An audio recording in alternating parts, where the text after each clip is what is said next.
জাতীয় ঐক্যমত্য কমিশনের অনেক ভুল ত্রুটি থাকলেও রাজনৈতিক দলগুলোর আন্তরিকতার কারণে সংস্কার ইস্যুতে আলোচনা অগ্রসর হচ্ছে বলে জানিয়েছেন কমিশনের সহ সভাপতি অধ্যাপক আলী রিয়াজ। রাজনৈতিক দলগুলোর সাথে জাতীয় ঐক্যমত্য কমিশনের সংলাপের তৃতীয় দিনের আলোচনা শুরুতে তিনি কথা জানান। কিছুক্ষণ আগে রাজধানীর ফরেন সার্ভিস একাডেমিতে জাতীয় ঐক্যমত্য কমিশনের সহ সভাপতি অধ্যাপক আলী রিয়াজের নেতৃত্বে এই বৈঠক শুরু হয়। রাষ্ট্রের গুরুত্বপূর্ণ সংস্কার ইস্যুতে কমিশন গত 2 দিন ধরে রাজনৈতিক দলগুলোর সঙ্গে বৈঠক করছে। আগামীকাল শুক্রবার এবং পরদিন শনিবার বাদ দিয়ে রোববার আবারও আলোচনায় বসবে ঐক্যমত্য কমিশন। এ দফার সংলাপে সংবিধানের 70 অনুচ্ছেদ, জাতীয় সাংবিধানিক কাউন্সিল, রাষ্ট্রপতির নির্বাচন প্রক্রিয়া, প্রধান বিচারপতির নিয়োগ বিষয়ে সংস্কার প্রস্তাব নিয়ে আলোচনা হয়।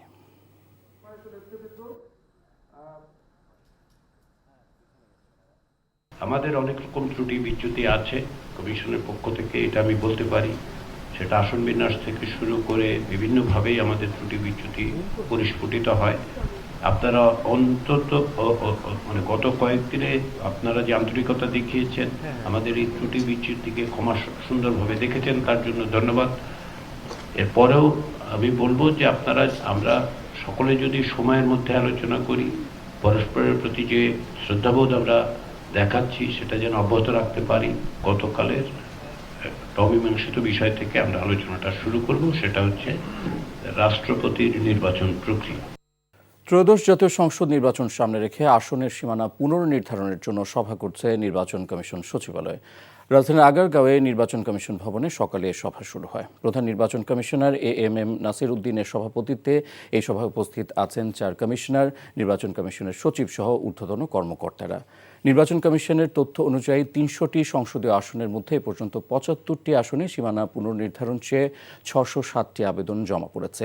এসব বিষয়ে যাচাই বাছাই করে সিদ্ধান্ত নেবে কমিশন। এছাড়া সভায় রাজনৈতিক দলের প্রার্থীদের আচরণ বিধি নিয়েও আলোচনা করা হবে বলে জানানো হয়েছে নির্বাচন কমিশন থেকে। শত সমালোচনা উপেক্ষা করে মেয়র পদের শপথের দাবিতে ইশরাক হোসেনের কর্মসূচিকে আত্মঘাতী হিসেবে দেখছেন বিশ্লেষকরা। এতে নিজের রাজনৈতিক ক্যারিয়ার হুমকিতে ফেলছেন বলে মত তাদের। স্থানীয় সরকার বিশেষজ্ঞ তোফায়েল আহমেদ মনে করেন, ইশরাকের ইস্যুতে ভুল আছে অন্তর্বর্তী সরকারেরও। নগর বিশেষজ্ঞদের মতে, নগরবাসীর সেবা বিঘ্নিত করে এমন আন্দোলনের যৌক্তিকতা নেই। নাজিবুর রহমান জানাচ্ছেন বিস্তারিত। দীর্ঘ 1 মাস বন্ধ নগর ভবনের সব কার্যক্রম। ঢাকা দক্ষিণ সিটির প্রধান কার্যালয় অবরুদ্ধ করে আন্দোলনে ইশরাকের সমর্থকরা। নির্বাচন কমিশনের গ্যাজেটের মেয়াদ শেষ, এমনকি নির্বাচিত মেয়রের মেয়াদকালও শেষ প্রায় 2 সপ্তাহ পেরিয়ে গেছে। এমন বাস্তবতায় শপথ না নিয়ে মেয়র হিসেবে কর্মকর্তা কর্মচারীদের নিয়ে নিয়মিত সভা করছেন ইশরাক। নিজ তত্ত্বাবধানে সেবা চালুর কথা জানালেও কার্যত বন্ধ সকল সেবা, সেই সাথে উন্নয়ন কার্যক্রমও। এতে চরম অনিশ্চয়তায় নগর সেবা। আপিল নিষ্পত্তি হয়ে যাওয়ার পরেও এখন পর্যন্ত তারা আমাদের যে এই জনগণের যে দাবি, সেটার প্রতি কোনো ধরনের তারা তোয়াক্কা করছে না। চলমান এই আন্দোলনকে ইশরাকের জন্য আত্মঘাতী বলে মত দিয়েছেন স্থানীয় সরকার বিশেষজ্ঞ ডক্টর তোফায়েল আহমেদ। বলেন, শপথ না নিয়ে নগর ভবনের নিয়ন্ত্রণ নিতে পারেন না তিনি। যদি এটা ব্যালিডে হতো, সে মেয়াদ শেষ। এখন এসে উনি গিয়ে যে ভিতরে ঢুকে গেছেন, ঢুকে সভা সমিতি করছেন এবং কাজ করছেন, এটা তো পুরা বেআইনি কাজ করছেন। এটা রাজনৈতিকভাবে ওনার জন্য সুইসাইডাল। উনি তো নিজের থেকে স্বতঃপ্রবৃত্ত হয়ে যে কোনো নাগরিক, যদি আমি এতে চলে যাই, সিটি কর্পোরেশনে গিয়ে বলি যে আমি এখন এই নির্দেশনা দেবো, এটা তো করা সম্ভব না। ওয়াই গভর্নমেন্ট তাকে 3 দিনের জন্য হোক, 5 দিনের জন্য হোক, 1 মাসের জন্য হোক, যে কদিন সময় আছে সে কদিনের জন্য মেয়র করল না কেন? নগর সেবা বিঘ্নিত হওয়া নিয়ে কথা বলেছেন নগর বিশেষজ্ঞরাও। বলছেন, নাগরিক দুর্ভোগ সৃষ্টি করে এমন কর্মকাণ্ড বিতর্ক সৃষ্টি করবে। আপনার সামনে যারা আছেন, যারা তাকে উৎসাহ দিচ্ছেন নগর ভবন দখল করতে, তারা কিন্তু একসময় ওনার সাথে থাকবেন না। সেই জন্য নাগরিকদের ভাবনাটা শোনা উচিত। আর একটা রাষ্ট্রীয় সিস্টেমে তো আপনি এভাবে একটা সংস্থা দখল করা যায় না। পুরো বিষয়টাকে যেভাবে আইনানুগভাবে যেটাকে ওনারা মোকাবেলা করতে পারতেন, সেটা না করে যেভাবে দখলের পন্থায় চলে গিয়েছেন, এইটা জনগণ একদমই কিন্তু পছন্দ করছে না। তারা যদি দেয়ালে কান পাতেন, বুঝতে পারবেন যে এখানে নাগরিক অসন্তোষ বাড়ছে, কেননা নাগরিকরা এসে নগরের এই সিটি কর্পোরেশন সেবা পাচ্ছেন। দীর্ঘ 1 মাসেরও বেশি সময় ধরে অবরুদ্ধ নগর ভবনে জরুরি সেবা নিজ তত্ত্বাবধানে চালু করার যে ঘোষণা ইঞ্জিনিয়ার ইশরাক হোসেন দিয়েছেন, তা অবাস্তব বলছেন বিশেষজ্ঞরা। তারা বলছেন, এখতিয়ার ছাড়া এ ধরনের কর্মকাণ্ড এগিয়ে নেওয়া কঠিন এবং আইন বহির্ভূত। তাই তো এই সংকট উত্তরণের পথ সৃষ্টি করে দ্রুত এই সমস্যার সমাধান চান সেবা প্রত্যাশীরাও। Najibur Rahman, NTV News, Dhaka. শেখ হাসিনার বিরুদ্ধে আদালত অবমাননার মামলায় মতামত দিতে আন্তর্জাতিক অপরাধ ট্রাইব্যুনালের অ্যামিকাস কিউরি হিসেবে নিয়োগ পেয়েছেন সুপ্রিম কোর্টের জ্যেষ্ঠ আইনজীবী ওয়াই মশিউজ্জামান। আজ বিচারপতি গোলাম মুর্তুজা মজুমদারের নেতৃত্বাধীন 3 সদস্যের ট্রাইব্যুনাল এ আদেশ দেন। গত 30 এপ্রিল আন্তর্জাতিক অপরাধ ট্রাইব্যুনালের বিচারক কাজে বাধা এবং বাদী ও সাক্ষীদের হুমকির অভিযোগ এনে শেখ হাসিনা সহ 2 জনের বিরুদ্ধে আদালত অবমাননার অভিযোগ আনে প্রসিকিউশন। তারপর এই 2 আসামিকে 15 মের মধ্যে হাজির হয়ে ব্যাখ্যা দিতে নির্দেশ দেয় ট্রাইব্যুনাল। কিন্তু তারা হাজির না হলে গত 26 মে 2টি পত্রিকায় বিজ্ঞপ্তি দিয়ে আসামিদেরকে ট্রাইব্যুনালে হাজির হতে বলা হয়। শেখ হাসিনা ছাড়া এই মামলায় অন্য আসামি হলেন গাইবান্ধার গোবিন্দগঞ্জের আওয়ামী লীগ নেতা শাকিল আলম। বিজ্ঞপ্তিতে আসামিদের 3 জুন ট্রাইব্যুনালে সশরীরে হাজির হয়ে ব্যাখ্যা দিতে বলা হয়, কিন্তু তারা হাজির হননি। এই আদালত অবমাননার অভিযোগের বিষয়ে মতামত দিতে একজন অ্যামিকাস কিউরি নিয়োগ দেওয়া হয়েছে। সাবেক পরিকল্পনা প্রতিমন্ত্রী শামসুল আলমকে গ্রেফতার করেছে ডিবি। রাজধানীর মোহাম্মদপুর থেকে তাকে গ্রেফতার করা হয়। ডিএমপির যুগ্ম কমিশনার নাসিরুল ইসলাম এ তথ্য নিশ্চিত করেছেন। তাকে মিন্টো রোডের ডিবি কার্যালয়ে রাখা হয়েছে। তার বিরুদ্ধে মামলা রয়েছে। আজই তাকে আদালতে তোলা হতে পারে বলে জানা যায়। 2021 সালের জুলাইয়ে টেকনোক্রেট কোটায় পরিকল্পনা মন্ত্রণালয়ের প্রতিমন্ত্রী হন শামসুল আলম। তিনি পরিকল্পনা কমিশনের সাধারণ অর্থনীতি বিভাগের সদস্য ও সিনিয়র সচিব ছিলেন। ফেনী সীমান্ত দিয়ে 11 জনকে পুশিন করল বিএসএফ। বৈরী আবহাওয়ার সুযোগে গতরাতে ছাগলনাইয়া উপজেলার যশপুর বিওপির মটুয়া সীমান্ত দিয়ে হাসিনা নামে এক নারী শিশু সহ 11 জনকে পুশিন করে বিএসএফ। এদের মধ্যে 1 জন পুরুষ, 7 জন নারী ও 3 জন শিশু রয়েছে। জিজ্ঞাসাবাদে আটককৃতরা জানায় কাজের উদ্দেশ্যে চোরাইভাবে দালালের মাধ্যমে বেনাপোল সীমান্ত দিয়ে ভারতে প্রবেশ করে তারা। তাদের বাড়ি যশোর, নড়াইল ও সাতক্ষীরা জেলায়। ফেনীর 4 বিজিবি অধিনায়ক জানান আটককৃতদের থানায় হস্তান্তরের কার্যক্রম প্রক্রিয়াধীন রয়েছে।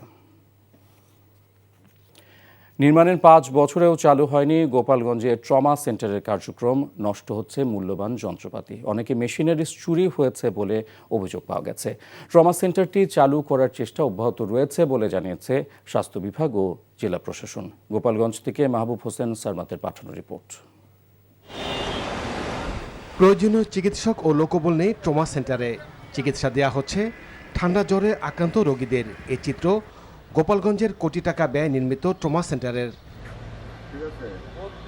গোপালগঞ্জ সহ আশপাশের জেলায় দুর্ঘটনাজনিত রোগীদের দ্রুত চিকিৎসা সেবা দেওয়ার লক্ষ্যে নির্মাণ করা হয় এই ট্রমা সেন্টারটি।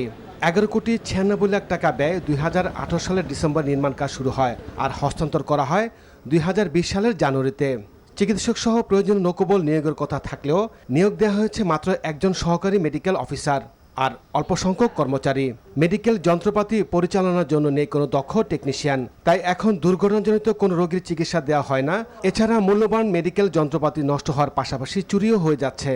এখনো পর্যন্ত আমি কোনো ডাক্তার আমাদের এখানে নাই, এমনি আউটডোর চালু আছে আর সাধারণ যে ওষুধ পানি এগুলি মানুষ পায়। এই তো আমার সেন্টারের কাজ কি বুঝি নাই, 4-5 বছর থেকে এই তো আমার সেন্টারের পড়ে রয়েছে। জনবল সংকট সহ নানা সমস্যার কথা স্বীকার করলেন জেলা সিভিল সার্জন। চেষ্টা করতেছে আমাদের বাহির থেকে, আমরা অন্য উপজেলা থেকে লোকবল দিয়ে কিন্তু আমরা চেষ্টা করতেছি চালু রাখার জন্য। জনবল নিয়োগের চেষ্টার কথা জানান জেলা প্রশাসক।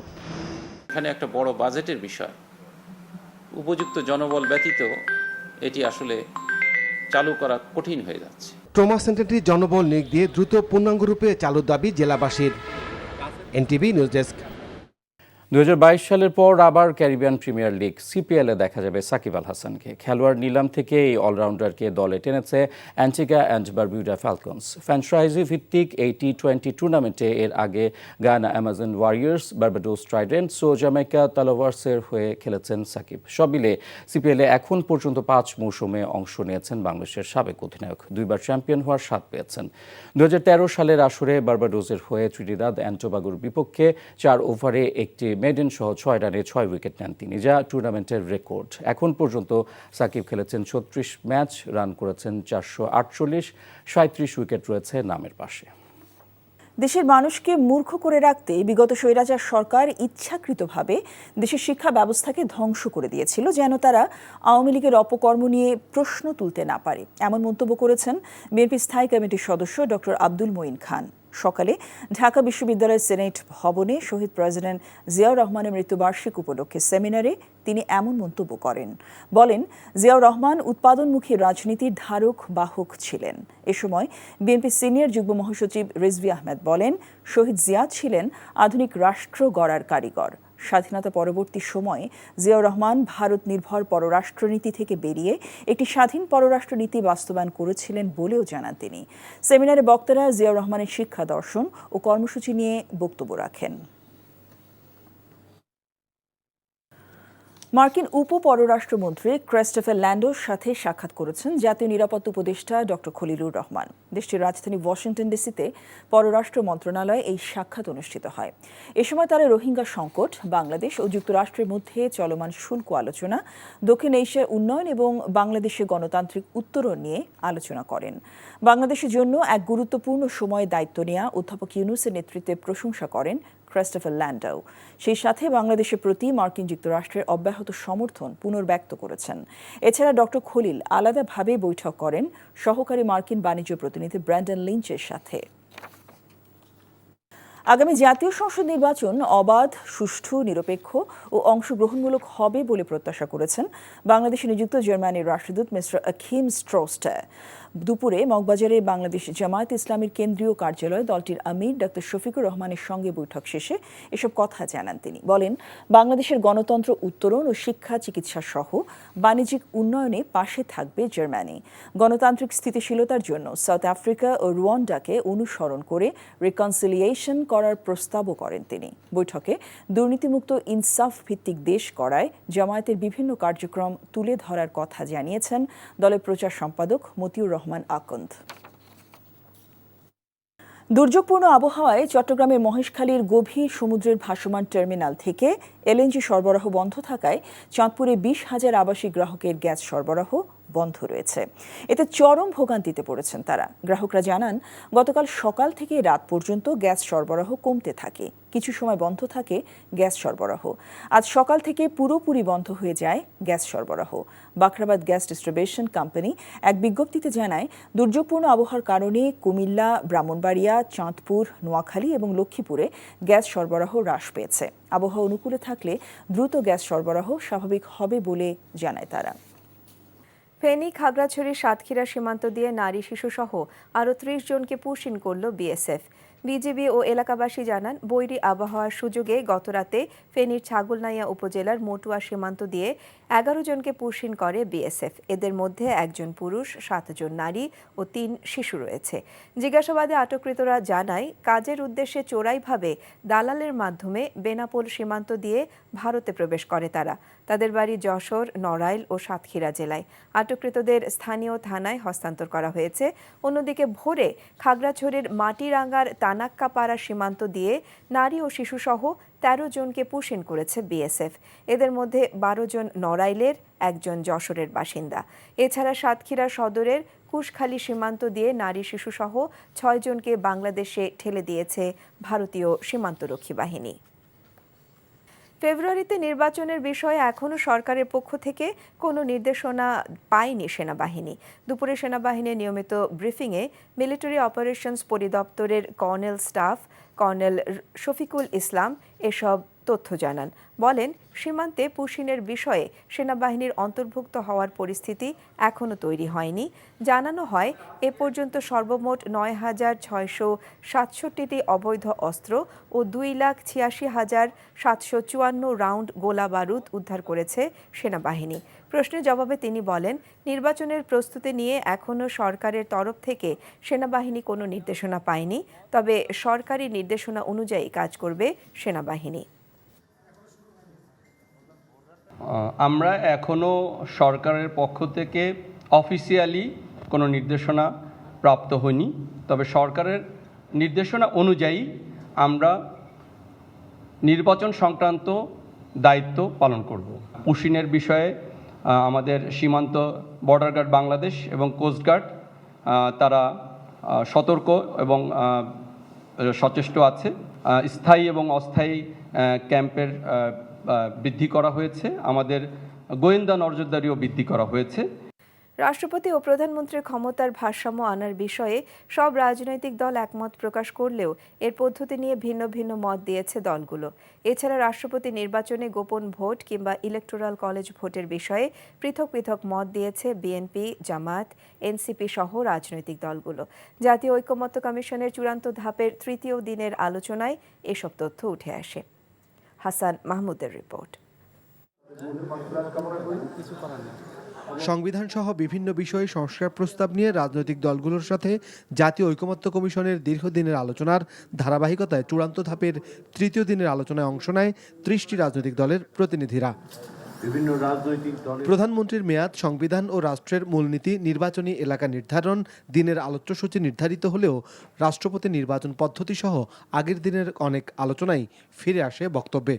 যদি আর্টিকেল 70টা আমরা মাথায় রেখে ওই হিসাবে যদি স্বাধীনভাবে ভোট দিতে পারে তো সেটা বোধহয় গ্রহণ করা যেতে পারে। তবে আমি বলছি যে এটা আমার একটু কনফার্মেশন দিতে হবে পরে, যেহেতু আমি এককভাবে এই কথাটা এখানে বলতে পারবো না। তবে নীতিগতভাবে আর্টিকেল 70তে যে কথা নাম উল্লেখ করেছে এটাতে কিন্তু সেটা অনুমোদন দেওয়া আছে।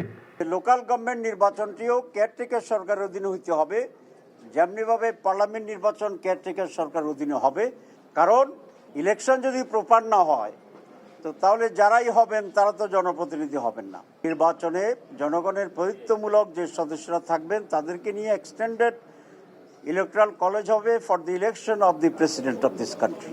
আলোচনার শুরুতে ঐকমত্য কমিশনের পক্ষ থেকে বলা হয়, কমিশনের অনেক ভুল ত্রুটি থাকলেও রাজনৈতিক দলগুলোর আন্তরিকতার কারণে সংস্কার ইস্যুতে আলোচনা অগ্রসর হচ্ছে। গত কয়েকদিনে আপনারা যে আন্তরিকতা দেখিয়েছেন, আমাদের এই ত্রুটি বিচ্যুতির দিকে ক্ষমা সুন্দরভাবে দেখেছেন, তার জন্য ধন্যবাদ। পরস্পরের প্রতি যে শ্রদ্ধাবোধ আমরা দেখাচ্ছি সেটা যেন অব্যাহত রাখতে পারি।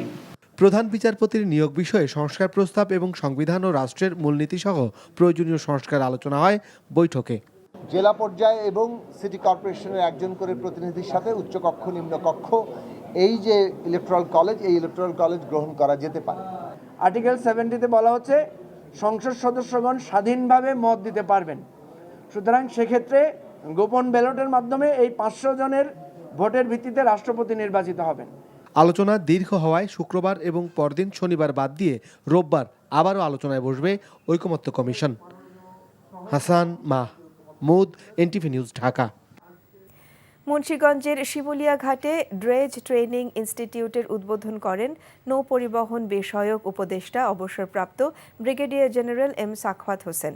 বলেছেন, এটি নদী ব্যবস্থাপনায় গুরুত্বপূর্ণ ভূমিকা রাখবে। পরিকল্পনা তো ভালো, অ্যাপ্রিশিয়েবল।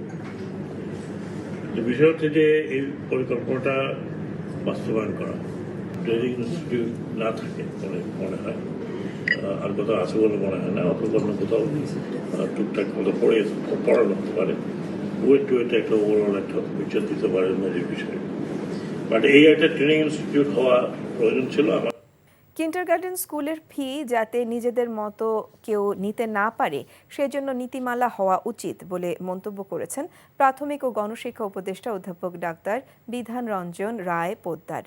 সকালে রাজশাহী নগরীর পিটিআই অডিটোরিয়ামে প্রাথমিক শিক্ষার মানোন্নয়নে রাজশাহী জেলার সংশ্লিষ্ট বিভিন্ন পক্ষের সঙ্গে মতবিনিময় সভা শেষে প্রশ্নের জবাবে উপদেষ্টা এই মন্তব্য করেন। রাজশাহী জেলা প্রশাসক আফিয়া আক্তার, প্রাথমিক শিক্ষা অধিদপ্তরের মহাপরিচালক আবু নূর মোহাম্মদ শামসুজ্জামান এ সময় উপস্থিত ছিলেন।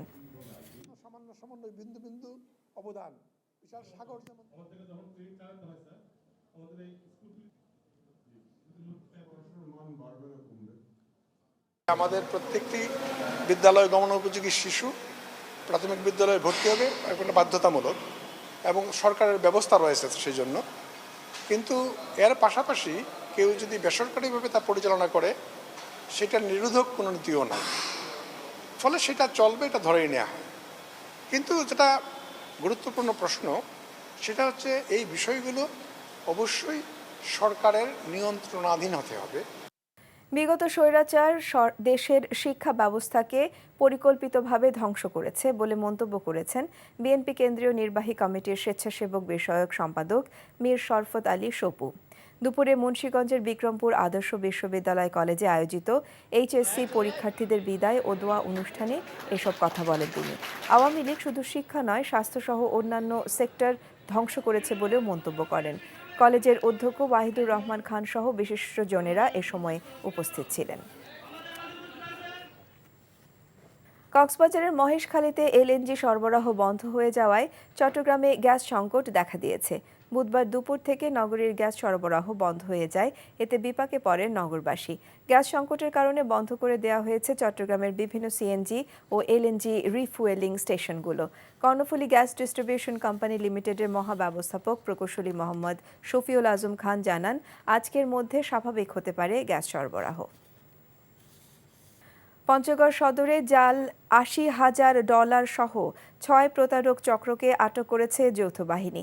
যৌথ বাহিনী সূত্র থেকে জানা যায়, সকাল থেকে বিকেল ৩টা পর্যন্ত শহরের বিভিন্ন জায়গায় অভিযান চালিয়ে তাদের আটক করা হয়। এ সময় আটককৃতদের কাছ থেকে ৮০,০০০ জাল ডলার, মোবাইল সেট, মোটরসাইকেল, ইয়াবা ট্যাবলেট সহ নানা আলামত উদ্ধার করা হয়েছে। এই চক্রটি দীর্ঘদিন ধরে দেশে ও দেশের বাইরে জাল ডলারের ব্যবসা করে আসছিল। আটককৃতদের বিরুদ্ধে মামলা দায়েরের প্রস্তুতি চলছে বলে জানানো হয়।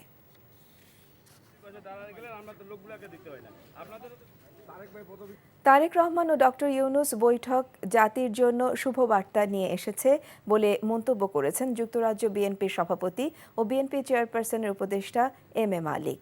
দুপুরে সিলেটের দক্ষিণ সুরমার তেতলি এলাকায় সাংবাদিকদের সাথে মতবিনিময়কালে তিনি এসব কথা বলেন। প্রশাসনের ভেতরে লুকিয়ে থাকা ফ্যাসিস্টের দোসররা নির্বাচন বানচাল করতে চেয়েছিল বলেও মন্তব্য করেন তিনি। এদিকে দেশের সকল ষড়যন্ত্র রুখে দিতে নির্বাচিত সরকারের বিকল্প নেই বলে মন্তব্য করেন বিএনপির চেয়ারপারসন খালেদা জিয়ার উপদেষ্টা আব্দুস সালাম। দুপুরে নওগাঁর বদলগাছি উপজেলার পরিষদ মিলনায়তনে রাজশাহী বিভাগের জেলা মহানগর বিএনপির অঙ্গ ও সহযোগী সংগঠনের পর্যালোচনা সভায় তিনি এই মন্তব্য করেন।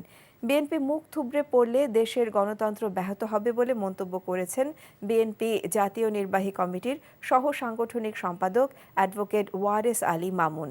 সদর উপজেলা বিএনপির আয়োজিত বিশেষ সাধারণ সভায় তিনি একথা বলেন। ফল চাষে আগ্রহ বাড়াতে দেশের বিভিন্ন স্থানে শুরু হয়েছে ফল মেলা। দুপুরে চট্টগ্রাম প্রেস ক্লাব আয়োজিত হয় ফল উৎসব উদ্বোধন করেন জেলা প্রশাসক ফরিদা খানম। এছাড়া আগ্রাবাদ খামার বাড়িতে 3 দিনব্যাপী ফল উৎসবের আয়োজন করে কৃষি সম্প্রসারণ অধিদপ্তর। মেলায় আম, জাম, কাঁঠাল সহ দেশীয় নানা ফল প্রদর্শন করা হয়। মেহেরপুরে শুরু হয়েছে 3 দিনব্যাপী ফল মেলা। সকালে জেলা কৃষি সম্প্রসারণ অধিদপ্তরের খামারবাড়ি প্রাঙ্গণে মেলার উদ্বোধন করেন জেলা প্রশাসক। এদিকে খাগড়াছড়িতে 3 দিনব্যাপী জাতীয় ফল মেলা উদ্বোধন করা হয়েছে। কৃষি সম্প্রসারণ অধিদপ্তর ও জেলা প্রশাসনের যৌথ উদ্যোগে এ মেলার আয়োজন করা হয়। রাজনৈতিক বিরোধীদের দমন করতে গুমকে অস্ত্র হিসেবে ব্যবহার করেছে স্বৈরশাসক হাসিনা। গুলশানে গুম কমিশনের কার্যালয়ে সাংবাদিকদের এসব কথা বলেন কমিশনের প্রধান বিচারপতি মইনুল ইসলাম চৌধুরী। 5 আগস্টের পরও গুমের সঙ্গে জড়িতদের অনেকে গুরুত্বপূর্ণ পদে থাকায় অনেক আলামত নষ্ট করা হয়েছে বলেও অভিযোগ করেন তিনি। নূর হোসেনের রিপোর্ট। হাসিনার দীর্ঘ স্বৈর শাসনকালে অসংখ্য বিরোধী দলীয় নেতাকর্মী ও ভিন্নমতের ব্যক্তিদের গুম করা হয়। এদের কেউ কেউ জীবিত ফেরত আসলেও অনেকের এখনও কোনো হদিস পাওয়া যায়নি। ছাত্র জনতার গণ অভ্যুত্থানের পর গুমের শিকার ব্যক্তিদের সন্ধান, জড়িত ব্যক্তি, সংস্থা ও প্রতিষ্ঠান চিহ্নিতকরণ এবং গুম প্রতিরোধে প্রয়োজনীয় সুপারিশ তুলে ধরার জন্য গুম কমিশন গঠন করে অন্তর্বর্তী সরকার। দীর্ঘ অনুসন্ধানের পর 2 ধাপে সরকারের কাছে প্রতিবেদন জমা দেয় কমিশন। দ্বিতীয় ধাপের প্রতিবেদন নিয়ে আয়োজিত প্রেস ব্রিফিংয়ে কমিশন প্রধান বলেন, গুমের শিকার ব্যক্তিদের মৃত্যু, ভারতে পাচার সহ 4 ধরনের পরিণতি ভোগ করতে হয়েছে। ব্যাপারটা মোটেও এমন নয় যে একটি জঙ্গিবাদ দমন অভিযান, 2-1 অসাবধানী কর্মকর্তা কর্মচারী কর্তৃক কিছু মানবাধিকার লঙ্ঘন এর ঘটনা ঘটে গেছে, বরং এটি ছিল একটি রাজনৈতিক উদ্দেশ্য প্রণোদিত দমনযন্ত্র যা জঙ্গিবাদ বিরোধী প্রচারণাকে ডাল হিসাবে ব্যবহার করেছে। ক্ষমতার পরিবর্তনের পরও অপরাধীদের অনেকে গুরুত্বপূর্ণ পদে থাকায় আলামত নষ্ট করা হয়েছে বলেও দাবি করেন তিনি। আমাদের কাছে দাখিলকৃত 81% অভিযোগ জীবিত ভিকটিমদের হলেও 19% অভিযোগ ফেরত না আসা ভিকটিমদের। এবারের প্রতিবেদনে আমরা গুম অবস্থা হতে ফিরে না আসা এমন 12 জন ভিকটিমের বিষয়ে অগ্রগতি তুলে ধরেছি, যাদের বিষয়ে প্রাথমিকভাবে অনুসন্ধান সম্পন্ন হয়েছে এবং তাদের গুমের জন্য কারা দায়ী তা প্রাথমিকভাবে আমরা শনাক্ত করতে পেরেছি। গুম প্রক্রিয়ায় শেখ হাসিনা সরকারের ফৌজদারি আদালতকে ব্যবহারের প্রমাণ পাওয়ার দাবিও করেন কমিশন প্রধান। নূর হোসেন, এনটিভি নিউজ, ঢাকা। ঢাকা দক্ষিণ সিটির কার্যক্রম ডেডলক হয়ে আছে, এখন আর চুপ করে থাকার সুযোগ নেই বলে জানিয়েছেন স্থানীয় সরকার উপদেষ্টা আসিফ মাহমুদ সজীব ভূঁইয়া। দুপুরে সচিবালয়ে এক অনুষ্ঠান শেষে প্রশ্নের জবাবে এসব বলেন তিনি। সংশ্লিষ্ট সবার কাছ থেকে দায়িত্বশীল আচরণ না পাওয়ায় সরকার উচ্চ পর্যায়ে এই বিষয়ে আলোচনা হয়েছে। দ্রুতই সিদ্ধান্ত আসবে বলেও জানান উপদেষ্টা। রিপোর্ট করছেন রকুনউদ্দিন। নগর ভবন অবরুদ্ধ হয়ে আছে প্রায় 1.5 মাস। ঢাকা দক্ষিণ সিটি কর্পোরেশনে বিএনপি নেতা ইশরাক হোসেনকে মেয়র হিসেবে দায়িত্ব বুঝিয়ে দেবার দাবিতে নগর ভবনের সামনে চলছে এই বিক্ষোভ। নিজেকে মেয়র ঘোষণা করে নগর ভবনে বৈঠকও করেছেন ইশরাক হোসেন। একই দাবিতে বৃহস্পতিবারও নগর ভবনের সামনে বিক্ষোভ করেছেন তার সমর্থকরা। এমন পরিস্থিতিতে ঢাকা দক্ষিণ সিটির নানান সেবা কার্যক্রম ব্যাহত হচ্ছে, তাই আর চুপ থাকার সুযোগ নেই বলে জানিয়েছেন স্থানীয় সরকার উপদেষ্টা। রাজনৈতিক দলগুলোর সাথে আমরা সৌহার্দ্যপূর্ণ সম্পর্কের কথা বলি এবং সেটা রক্ষা করতে গেলে দায়িত্বশীল আচরণ আসলে প্রত্যেকের থেকেই প্রত্যাশিত। আমরা আমাদের পার্টটা বা দায়িত্বটা পালন করার চেষ্টা করছি, দায়িত্বশীল আচরণ করার চেষ্টা করছি। তবে এ বিষয়ে যেভাবে নাগরিক সেবা আসলে ডেডলকের দিকে যাচ্ছে, এ বিষয়ে আর আসলে চুপ থাকার মতো পরিবেশ পরিস্থিতি নেই এবং সরকারের উচ্চ পর্যায়ে এটা নিয়ে কনসার্ন আছে। সেখানে আলোচনার ভিত্তিতে যেটা সিদ্ধান্ত আসে আমি সেটাই বাস্তবায়ন করব। এ সময় তার কাছে সাংবাদিকরা জানতে চান ধীরে ধীরে ভয়াবহ হয়ে ওঠা ডেঙ্গু পরিস্থিতি মোকাবেলায় সরকারের পদক্ষেপ নিয়ে কী কী উদ্যোগ আমরা নিচ্ছি, কী কী উদ্যোগ আমরা সামনে নিব এবং এই সম্পর্কে জনসচেতনতা বৃদ্ধি করাটা একই সাথে জরুরি। শুধুমাত্র আমাদের উদ্যোগ দিয়ে হবে না, মানুষের মধ্যে সচেতনতা বৃদ্ধি করতে হবে এবং সবাইকে এগিয়ে আসতে হবে। সেটা নিয়ে আমরা অতি দ্রুতই আপনাদের সাথে কথা বলবো। এবং যেটা বললেন যে এক্ষেত্রে দক্ষিণ সিটি কর্পোরেশনে আমাদের কিছু চ্যালেঞ্জ আছে। আপনারা জানেন যে সেখানে স্বাভাবিক কার্যক্রম স্বভাবতই ব্যাহত হচ্ছে। তবে আমরা চেষ্টা করছি যতটা সম্ভব বাইরে থেকে হলেও যতটা সম্ভব নাগরিক সেবা কন্টিনিউ রাখা। এর আগে সচিবালয় থেকে 11 জেলার 44টি উপজেলায় পাবলিক লাইব্রেরির ভিত্তিপ্রস্তর স্থাপন করেন স্থানীয় সরকার উপদেষ্টা। বলেন, রাজনৈতিক প্রভাবে কম বেশি নয়, সরকারের লক্ষ্য সারা দেশে সামঞ্জস্যপূর্ণ উন্নয়ন। রকুনউদ্দিন, এনটিভি নিউজ, ঢাকা। জাতীয় সংসদ নির্বাচনের নির্বাচনী প্রচারণায় থাকছে না পোস্টারের ব্যবহার। এর পরিবর্তে বিলবোর্ড, ব্যানার, ফেস্টুন ও সামাজিক যোগাযোগ মাধ্যম ব্যবহার করা যাবে বলে জানিয়েছেন নির্বাচন commissioner brigadier general Abul Fazal Mohammad Sanaullah. দুপুরে আগারগাঁওয়ে নির্বাচন ভবনে কমিশন সভা শেষে সাংবাদিকদের একথা জানান তিনি। আবুল ফজল আরও জানান, রাজনৈতিক দল ও প্রার্থীরা আচরণ বিধিমালা 2025-এর খসড়া অনুমোদন করেছে নির্বাচন কমিশন। তবে গণপ্রতিনিধিত্ব আদেশ আরপিও সংশোধন সাপেক্ষে এটি পরিবর্ধন হবে। জানান, প্রচারণার ক্ষেত্রে পরিবেশ বান্ধব সামগ্রী ব্যবহারে জোর দেওয়া হবে। শিক্ষা প্রতিষ্ঠানের পরিচালনা পর্ষদে যুক্ত থাকলে প্রার্থী হলে পদত্যাগ করতে হবে। এছাড়া বিধিমালা লঙ্ঘনের সাজা আরও কঠোর করা হয়েছে। সর্বোচ্চ শাস্তি 6 মাস কারাদণ্ড ও 1.5 লাখ টাকা জরিমানা। জুলাই গণ অভ্যুত্থানের বর্ষপূর্তি উপলক্ষে আগামী 1 জুলাই থেকে 5 আগস্ট পর্যন্ত কর্মসূচির আয়োজন করা হবে। পাশাপাশি 5 আগস্ট গণ অভ্যুত্থান দিবস উপলক্ষে সরকারের ছুটি পালিত হবে। এছাড়া ডক্টর ওয়াহিদউদ্দিন মাহমুদকে প্রধান করে জুলাই প্রোক্লেমেশনের জন্য কমিটি করা হয়েছে। রাজধানী ফরেন সার্ভিস একাডেমিতে এক সংবাদ সম্মেলনে সংস্কৃতি উপদেষ্টা মোস্তফা সরোয়ার ফারুকী একথা জানান। বলেন, উপদেষ্টা পরিষদের বিশেষ বৈঠকে এই সিদ্ধান্ত নেওয়া হয়েছে। আগামী রোববার উপদেষ্টা পরিষদের বৈঠকে 5 আগস্ট ছাত্র জনতার গণ অভ্যুত্থান দিবসকে জাতীয় দিবস হিসেবে পালনের সিদ্ধান্ত চূড়ান্তের পরে তা প্রজ্ঞাপন আকারে প্রকাশ করা হবে। তিনি বলেন, জুলাই অভ্যুত্থানের বর্ষপূর্তি উপলক্ষে কী কী কর্মসূচি থাকবে তা সোমবার তুলে ধরা হবে। ব্যবসায়ীদের শীর্ষ সংগঠন এফবিসিসিআই এর আসন্ন নির্বাচনে অংশ নিতে 34 জন ব্যবসায়ী নিয়ে প্যানেল ঘোষণা করতে যাচ্ছে বৈষম্য বিরোধী সংস্কার পরিষদ। সকালে ঢাকা রিপোর্টার্স ইউনিটি ডিআরইউতে সংবাদ সম্মেলনে এই কথা জানান সংগঠনটির নেতারা। তারা জানান, বৈষম্য বিরোধী সংস্কার পরিষদের প্যানেল সভাপতি হবেন বাংলাদেশ সিএনজি মেশিনারিজ ইম্পোর্টার্স অ্যাসোসিয়েশনের সভাপতি জাকির হোসেন নয়ন। পরিষদের পক্ষ থেকে বিসিসিআইয়ের সাবেক সহসভাপতি ও পরিষদের প্রধান উপদেষ্টা আবুল কাশেম প্যানেল সভাপতির নাম ঘোষণা করেন। শিগগিরই বাকি প্রার্থীদের নামও ঘোষণা করা হবে বলেও জানানো হয়। এ সময় জাকির হোসেন নয়ন বলেন, বিগত সরকারের সময়ের মতো বিসিসিআই আর রাজনৈতিক দলের আজ্ঞাবহ নয়, ব্যবসায়ীদের স্বার্থে কাজ করবে। ভারতকে অবিলম্বে রোহিঙ্গা শরণার্থীদের বাংলাদেশ সীমান্তে ঠেলে দেওয়া বন্ধের আহ্বান জানিয়েছে অ্যামনেস্টি ইন্টারন্যাশনাল। একই সঙ্গে মানবাধিকার সংস্থাটি দিল্লিকে রোহিঙ্গা শরণার্থীদের সীমান্তে ঠেলে না দিয়ে আন্তর্জাতিক মানবাধিকার আইন অনুযায়ী সুরক্ষা দেওয়ার আহ্বানও জানিয়েছে। বৃহস্পতিবার অ্যামনেস্টি ইন্টারন্যাশনাল এক বিবৃতিতে বলেছে, রোহিঙ্গা শরণার্থীদের স্বীকৃতি দিতে হবে এবং তাদের প্রাপ্য মর্যাদা নিশ্চিত করতে হবে। সংস্থাটি জানিয়েছে, ভারতীয় কর্তৃপক্ষ গত মাসে অন্তত 40 জন রোহিঙ্গা শরণার্থীকে নৌবাহিনীর জাহাজ থেকে লাইফ জ্যাকেট পরিয়ে জোর করে মিয়ানমারের কাছে আন্তর্জাতিক জলসীমায় পরিত্যক্ত অবস্থায় ফেলে আসে। জাতীয় ক্রীড়া পুরস্কার দেওয়ার ক্ষেত্রে অতীতে অনিয়ম ও স্বজনপ্রীতির অভিযোগের সত্যতা পাওয়া গেছে। আগামীতে যোগ্যতার ভিত্তিতে নিরপেক্ষভাবে এই পুরস্কার দেয়া হবে বলে জানান যুব ও ক্রীড়া উপদেষ্টা আসিফ মাহমুদ সজীব ভূঁইয়া। অনূর্ধ্ব-17 জাতীয় গোল্ড কাপের পুরস্কার বিতরণী অনুষ্ঠান শেষে এসব কথা বলেন তিনি।